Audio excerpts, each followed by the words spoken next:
السلام عليكم ورحمة الله وبركاته. بسم الله، الحمد لله، والصلاة والسلام الأتمان الأكملان على خير خلق الله نبينا محمد وعلى آله وصحبه ومن والاه. عباد الله، ما زلنا نعلق على كتابنا روضة الأنوار في سيرة النبي المختار للشيخ صفي الرحمن المبارك فوري رحمه الله تعالى. shimwe kuzo bikwiriye Allah subhanahu wa ta'ala, amahoro n'imigisha n'ibisakare kwasozerejenwe n'abahanuzi nabiyina Muhammadin sallallahu alayhi wa sallam, nabiwe n'abasangire ngendo be n'abamukurikiye n'abazakomeza kumukurikira kuzageza ku munsi w'imperuka. Tusaba Allah subhanahu wa ta'ala ko twese yadushira muri abo ngabo, Allahumma amin. Ibadallah, bagaragu ba Allah subhanahu wa ta'ala, dukomeje kurebera hamwe amasomo y'amateka n'imibereho by'intumwa y'Imana Muhammad sallallahu alayhi wa sallam, twifashisha igitabo Rawdatul Anwar, ubusitani bw'urumuri mu mateka n'imibereho by'umuhanuzi watoranyijwe ariwe Muhammad sallallahu alayhi wa sallam, igitabo cya Safiyur Rahman al-Mubarak Furi rahimahullahu ta'ala. Allah subhanahu wa ta'ala amugirire impuhwe. Twari twagarukiye ku mutwe ugira uti hijratun nabiy sallallahu alayhi wasallama, kwimuka kw'intumwa y'Imana, Imana yihe amahoro n'imigisha. wa khurujuhu sallallahu alayhi wasallama min albayti, n'uburyo intumwa y'Imana, Imana yihe amahoro n'imigisha, yasohotse mu rugo rwayo, muribuka ko abakuraishi bamaze kumenya ko ifite intumwa y'Imana ifite gahunda yuko ushobora kuba yakwimuka isaha iyo ari yo yose, barateranye mu nzu ya Darun Nadwa, biga ku cyo bashobora kuba bayikorera mbere yuko ibaca muri humye ikimuka. Bamwe muri bo batanga ibitekerezo bigiye bitandukanye. Bamwe muri bo baravuga bati tuyifungira ahantu nizabashe gusohoka. Abandi baravuga ati oya, ahubwo tumwikize.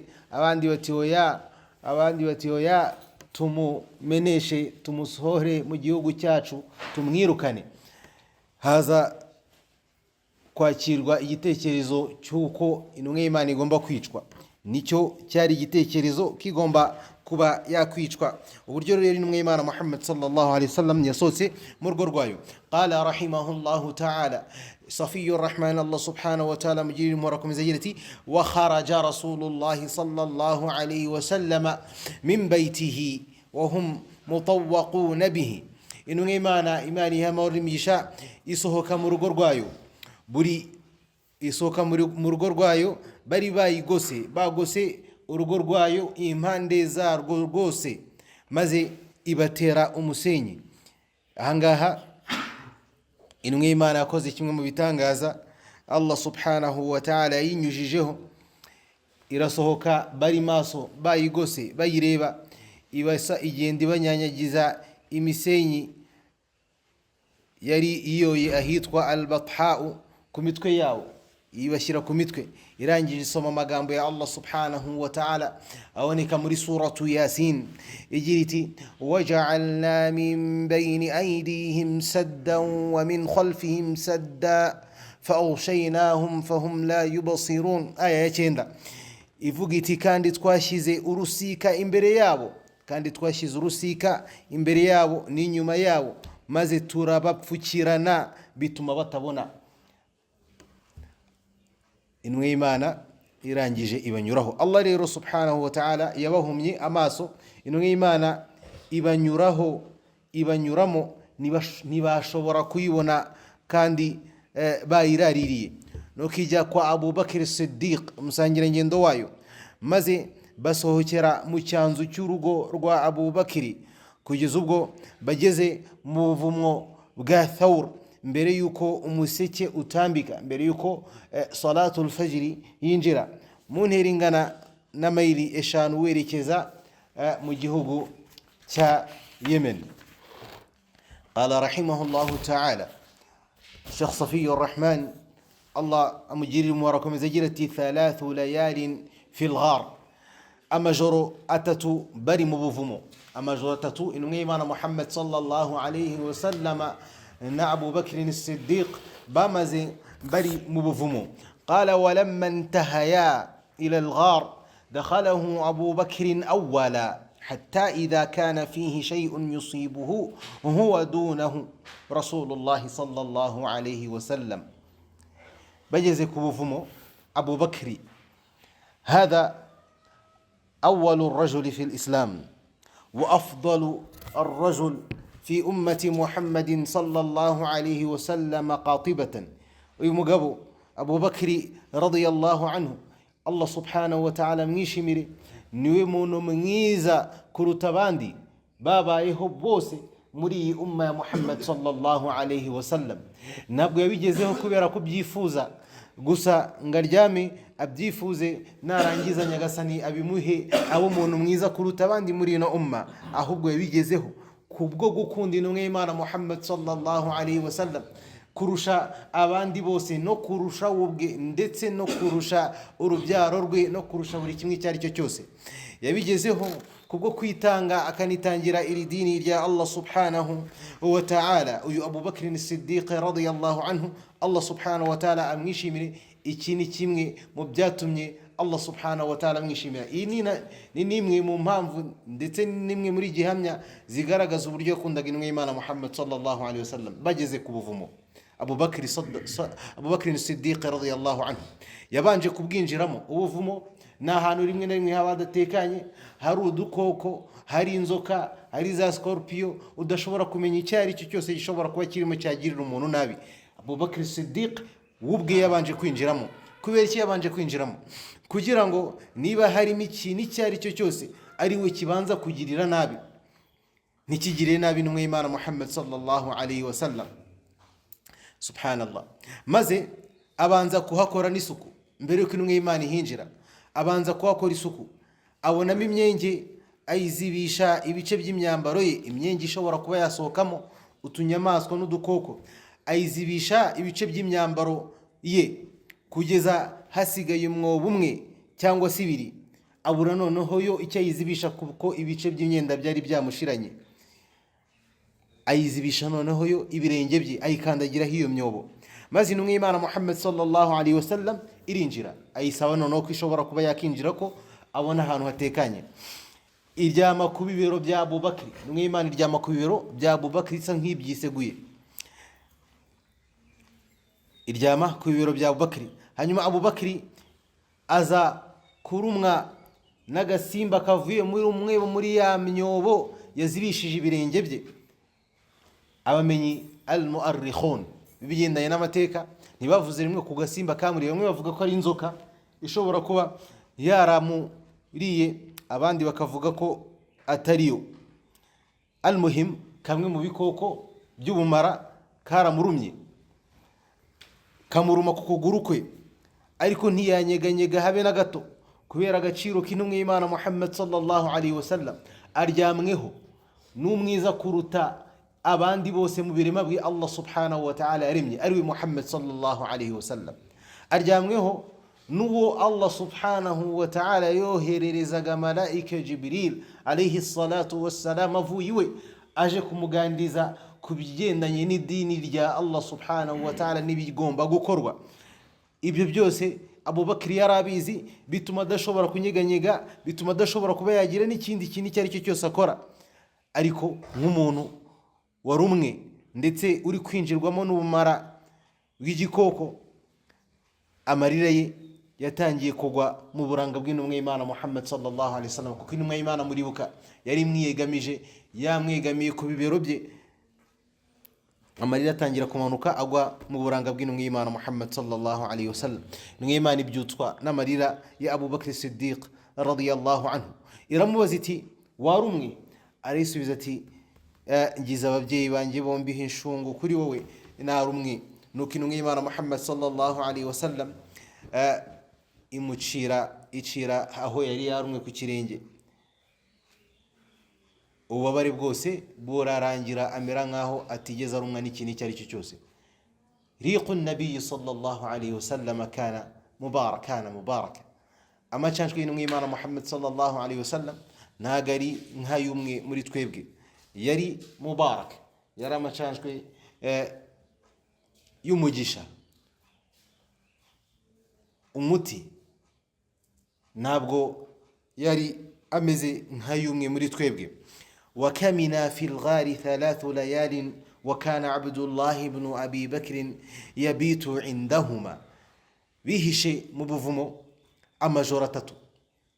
ntabwo byari bibananiye kuba bahita basohoka ngo bagende, ariko ibyo byose byari muri gahunda zo kugira ngo babashe kugenda nta kibazo na kimwe bafite, nta nukeka yuko bashobora kuba bakiri aho hafi. iyo bagenda kuri uwo munsi wa mbere bari gukurikiranwa kugeza bafashwe, ariko baragiye bajya mu buvumo barajijisha kugeza ubwo abakoreshi bakomeje kubagenda babashaka, bizera ko bashobora kuba bagiye. bishe mu buvumo rero amajoro 3. icyo gihe Abdullah ibn Abi Bakri, umuhungu wa Abu Bakri, yajyaga aza akararana nabo. yari umusore w'umunyabwenge. iyo yamaraga kurarana nabo yarazindukaga mu gitondo akabasiga, bukajya gucya neza, akabasiga butaracya neza, bukajya gucya neza ari mu bakoreshi nk'aho yaraye Maka, ari kwizengurutsa hafi n'ingoro ntagatifu naho bari batuye, kugeza ubwo batekereza ko yararanye nabo, kumbi yararanye na se ndetse n'intumwa y'Imana Muhammad sallallahu alaihi wasallam. yajyaga yumviriza imigambi mibisha y'abakoreshi n'amakuru yabo, maze akaza kubibabwira bigorobye, akaza ku ntumwa y'Imana na Abu Bakr akababwira ibyo bari barimo baravuga. وكان عامر بن فهيرة مولى أبي بكر يرعى الغنم. muri icyo gihe kandi Amir ibn Fuhayra wari warahawe ubwigenge na Abu Bakri, Imana imwishimire, yaragiraga ihene ze akaziragira hafi y'aho intumwa y'Imana Muhammad sallallahu alaihi wasallam na Abu Bakri bari mu gihe cy'umugoroba, maze bakararira amata yazo kubera ko nta mamba bari bafite. yarazaga akaragira ihene hafi aho, yarangiza akabakamira amata kugira hatagira urabukwa n'umwe, bakanywa amata y'izo hene. ihene zo mu Barabu barazikamanaga ari nk'ihene z'ahangaha iwacu mu Rwanda. hanyuma yazicyuraga butaracya nabwo neza mu kabwibwi, akazicyura butaracya neza, hanyuma akazicisha aho Abdullah ibn Abi Bakri wararanye nabo yanyuze, kugira ngo asibanganye ibimenyetso ibirenge byaho yaciye, akahacisha ihene kugira ngo hataza kugira nuza kubona ko hari ibirenge byaciye aho ngaho akabikurikira kugeza habona aho byaturutse. we akahacisha ihene, uri buze akabona ihene n'ibinono by'ihene ari butekereze ko ari umuntu wari uri kwiragirira waciye aho ngaho. amma Quraysh fabaqiyat futyanuha muntadhirina fi qiyam rasulillahi sallallahu alayhi wa sallam wa khurujihi hatta asbahu. n'aba Quraysh za nsoresore zari zagiye kurarira intumwa y'Imana Muhammad sallallahu alayhi wa sallam, zakomeje gutegereza ko intumwa y'Imana Imana ihamana imigisha ibyuka ndetse ikanasohoka kugeza bukeye. bumaze gucya, Ali Imana imwishimire yabyutse mu buriri bw'intumwa y'Imana Muhammad sallallahu alayhi wa sallam, maze agwa mu maboko ya za nsoresore zimubajije aho intumwa y'Imana Muhammad sallallahu alayhi wa sallam iri. arazisubiza ati ntabwo mbizi. ziramukubita zimukuruza zimujyana kuri al-Kaaba, zimutwara kuri al-Kaaba, zimugumana aho ngaho, zari zamukubitiye naho ngaho hafi aho ngaho igihe runaka, ariko ntacyo byatanze. hanyuma zerekeza mu rugo rwa Abu Bakri, Imana imwishimire, zibaza Asma umukobwa wa Abu Bakri aho se ari. ziramubaza ziti so ari hehe, kwa ko bari bazi yuko yajyanye n'intumwa y'Imana Muhammad sallallahu alaihi wasallam. mara zarazisubiza ati ntabwo mpazi. hanyuma umugizi wa nabi Abu Jahli amukubita urushyi Asma binti Abi Bakri ku buryo n'amaherena yatakaye. nyuma babashakisha impande zose, ndetse banashyiraho igihembo gikomeye cyane ku muntu uwo ari we wese uri buze kubazanira intumwa y'Imana Muhammad sallallahu alaihi wasallam na Abu Bakri ari bazima cyangwa bapfuye. bo ntabwo bari bitaye kubazanira intumwa y'Imana Abu Bakri ari bazima, la, nubwo wabica ukabatuzanira ukazana ibihanga byabo ukabitwereka utaba nibo, twebwe turaguha igihembo gikurikira. bashyizeho igihembo cy'ingamiya 100. ingamiya wari umutungo ukomeye cyane muri icyo gihe, ni wari umutungo ukomeye muri icyo gihe. bashyiraho ingamiya itari imwe, bashyiraho ingamiya 100 kuwazana abo bagabo babiri ari bazima cyangwa se bapfuye.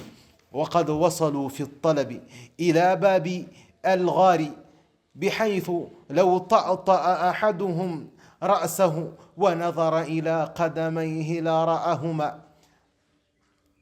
byakomeje gutyo bakomeza kugenda babashakisha kugeza bageze ku bwinjiriro bw'ubuvumo, ku buryo iyo umwe muri bo aza kureba, barabakurikiye bagera ku bwinjiriro bw'ubuvumo bagarukiraho, kugeza ubwo umwe iyo aramuka arebye hasi y'ibirenge bye yari buhita babona Abubakar Siddiq na Rasulullah sallallahu alaihi wasallam bari munsi bareba hejuru, babona abantu babahagaze hejuru. Abubakar ubwoba buramwica, agira igihunga atigeze agira mu buzima bwe. Intumwa Muhammad sallallahu alaihi wasallam iramureba, irangije iramuturisha, iramubwira iti uratekereza iki yewe Abubakar, uratekereza iki kuri babiri ari bo jye nawe Allah subhanahu wa ta'ala ari uwa gatatu muri bo? Uratekereza iki kuri babiri mu gihe Allah subhanahu wa ta'ala ari uwa gatatu muri bo? Aramubwira ati la tahzan inna Allaha ma'na, ntugire ubwoba kubera yuko Allah subhanahu wa ta'ala ari kumwe nawe, kandi abari kumwe na Allah subhanahu wa ta'ala nta cyabahungabanya icyo ari cyo cyose, haba hano ku isi no mu ijuru, nta kintu na kimwe gishobora kuba cyababaho. Rero tuza, ntabwo bari bushobore kutubona, ntabwo bari bushobore kutubona. هذا ولعل في هذه كفاية والله تعالى أعلى وأعلم.